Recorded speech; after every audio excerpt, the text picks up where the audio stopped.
Now here is the exhibit area at the American Numismatic Association National Money Show.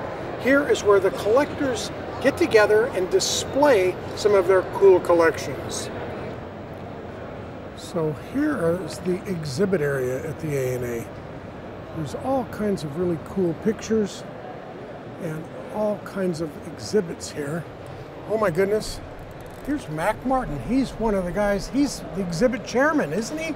I am the exhibit chairman. This is one of our exhibitors. This is LaVonda Prevost. All right. That she just did one on the 20th century coins and actually finished second in her class and had a huge number of votes for People's Choice.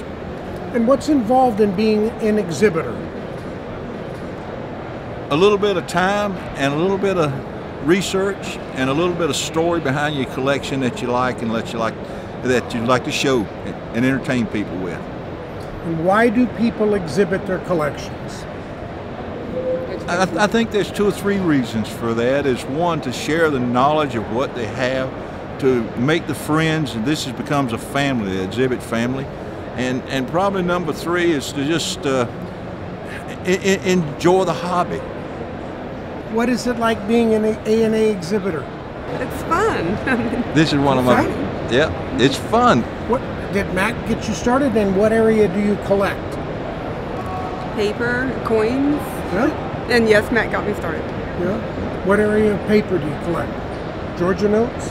Yes, sir. What's your favorite banknote? What would that be? Probably the Pigeon Rouge. Pigeon Rouge. Yeah. She holds that and looks at it a lot. And it's probably Pigeon Rouge from Mining Company, one of the mining companies of Georgia. This collection took over 50 years to put together. There's 6 pieces in this note, in this collection. They're all high dollar certificates of 5,000, 10,000, and 20,000. There's 2 of each variety, and a 6% and an 8% variety, issued to take currency off the market of different dates. One for like February of 1863 and one for January 1862, for 8% and 6%. This note was one of the first notes I was able to get with John J. Ford. This man, after he passed away, we had to wait a lot of times, over 40 years, for this collection to come out of his, that this 20,000 that came from. Why is the 20,000 so scarce? Well, 20,000, this is a scarce note because number 6 is the last one ever issued. There were only 6 issued, and there's only 2 known, number 4 and number 6. And John J. Ford wound up having 4 notes total. He never had any of the 5s, which was extremely rare. But when he passed away, these came on the market, and I was able to get the 10 and the 20 of John J. Ford. And here, there's an example here of one that was sold by Gover Crystal that he showed a couple in his book in 1964.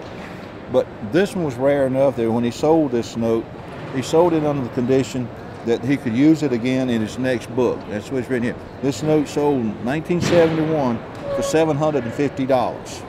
And this note is still today in this man's collection, in the Georgia collection. This is a piece of paper that tracks every sale of every one of these pieces for over 50 years. And the 5,000, this was issued for 8%. This 5,000 over here was issued out for like a 6%. These notes, small denominations of $100 or less, was taken off the market to eliminate some of it in the marketplace with some companies that were doing big business. In the 10,000, again, there were only 8 10,000 of the 6% notes ever issued. There's 2 of those known. And one of these also came from John J. Ford. And the 6% I wanted from him was to take collections out of money from 1863.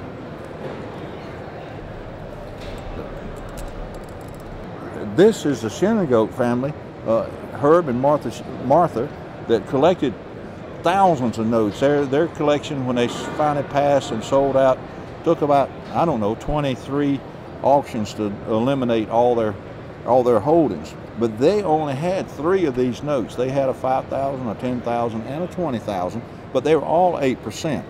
But they had to pass away too for theirs to come into the marketplace. So today, there's probably, of all the examples, probably about 25 known of the pieces. The collection's been tracked since for over 50 years, since about 1970, and today you don't see them for sale now because the people that owned them stepped out, passed away, and they've gone back into collections to hide for another 30 or 40 years.